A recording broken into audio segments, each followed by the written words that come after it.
batan na tana advisor oina su thau puraki in solicing ko sama promote ga mapal dagi solicing ani ama phawa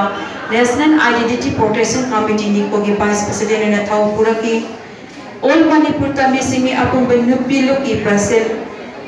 oibirapi amadi apung Manipur kan bagi maluki advisor oina imasi ekwegi irak tagi taiban pandating kibani imagi imumanu imiwen kasi kita chane at piragi ensin bisi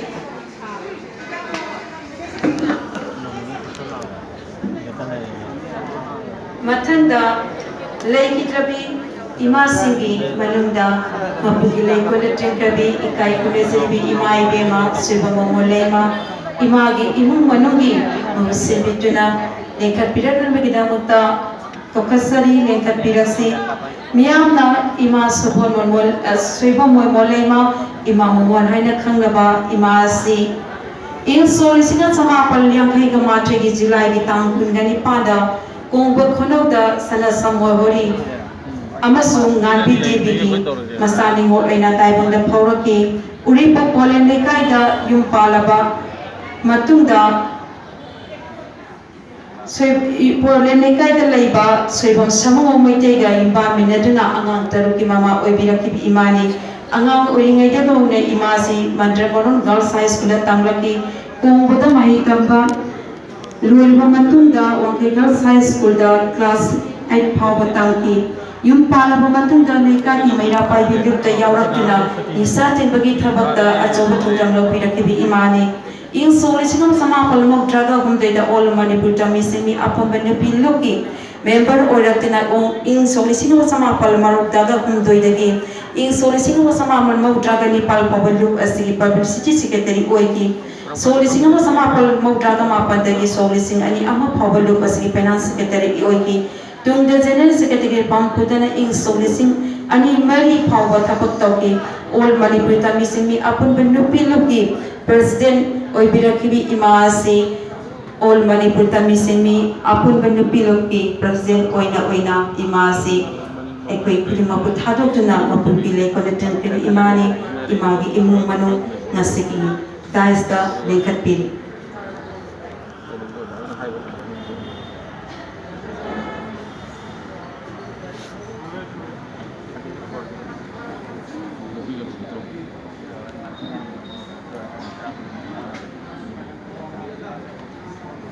ikai kumezeri bi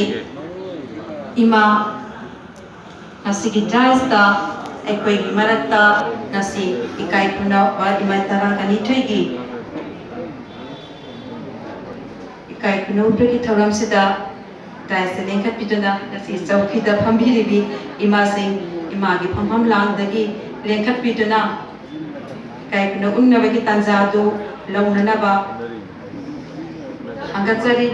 ima mapan na hana leka penenu damakta nulung na sinjari ahan pada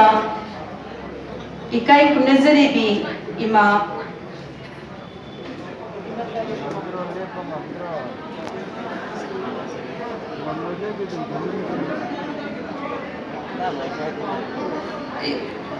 ima leka phangam dragadi adam pham lam de sin miner bani sinjari ahan pada anti-repression day solisingani kunigani thoigi president member ki pham lang da lengsin biriba anti-repression day gi chairperson jo oibiribi isema khangebam anandina ikai kunezalibi imai bema ima ts ramani amadi ima kaisam tarunida ikai kunabagi asi upina naba noruna ningsingjari amadi lengnan nyambi naba ningsingjari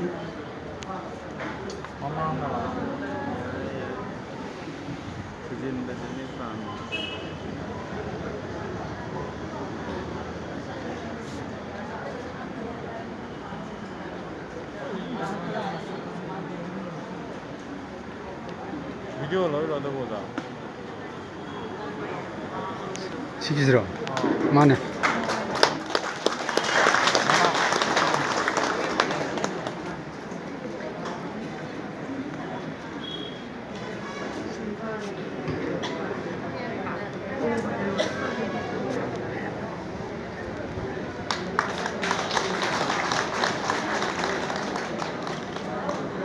Thakasari ikai kunazari mai bema madi ikai kunazari isemabu. Mathanda President Member di Pampam Langdane Sinbiriba ikai kunazariba YP Diren Maitai Vice President United Committee Manipur UCM na kai kunazari mai bema laure bangambi imat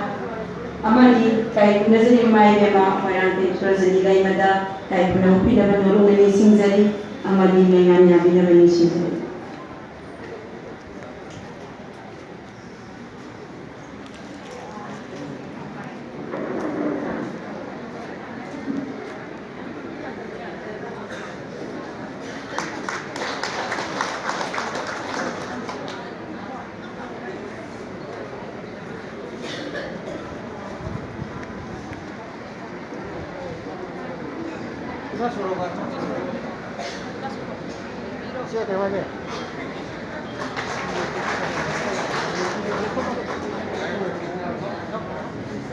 Thakasari kai kunazari bi mai bema madi kai kunazari ba YP Diren.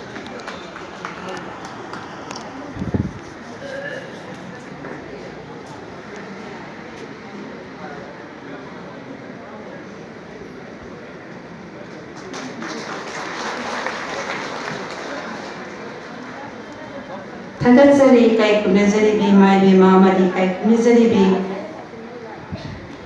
P. Veronica Jinkai. Mathanda President Member ki Pampam Langdane Sinbiribi ikai kunazari takelamba merenu President Ipamna ikai kunazari mai bema Jiban Malada ikai kunabupi namai damatan naruna hagatsari amadi lengane amina banji.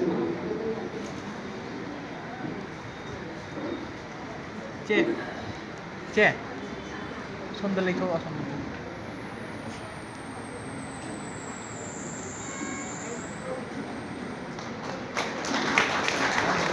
Thakasari kai kunazari mai bema amadi kai kunazari bi takelamba merenu. Mathanda President Member ki Pampam Langda Lingsin Biriba ikai kunazaraba Musam Momon Advisor Amaibam Athletic Union Thang ikai kunazari bi imai bema imatombida kai kunabupi naba madi lengana binaba nulunani sida.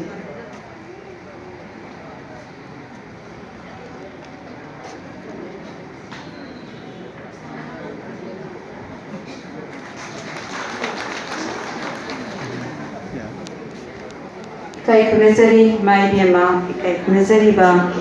kumusam Mathanda President Member ki Pampam Langda Lingsin Biribi ikai kunazari bi mai bema Karwa Mangis Nadevi